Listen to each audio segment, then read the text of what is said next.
Okay, Sudan.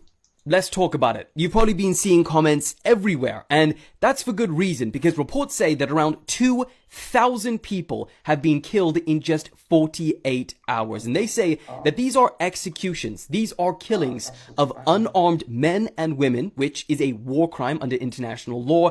There is bloodstains so large that they can be seen from satellite imagery from space. You see, there's been a civil war in Sudan for over 2 years between a military group called the Rapid Support Forces, the RSF, and the Sudanese National Army. And there is a city in Sudan called 𝗖𝗢𝗢𝗟, and that city has been under siege, has been surrounded by RSF forces for hundreds of days. But this week, that city finally fell. The Sudanese army withdrew and the RSF forces went in. Now, since then, this is why you're seeing a lot of stuff from Sudan recently. There has been a huge amount of evidence online in the form of videos and reports that show systematic killings of civilians and many other atrocities. We're talking house-to-house executions, sexual violence, and indiscriminate attacks. In fact, according to figures from the World Health Organization, a staggering 460 people were reportedly killed at a hospital, including patients and staff. But to make matters even worse, humanitarian organizations say that there's around 250,000 people still stuck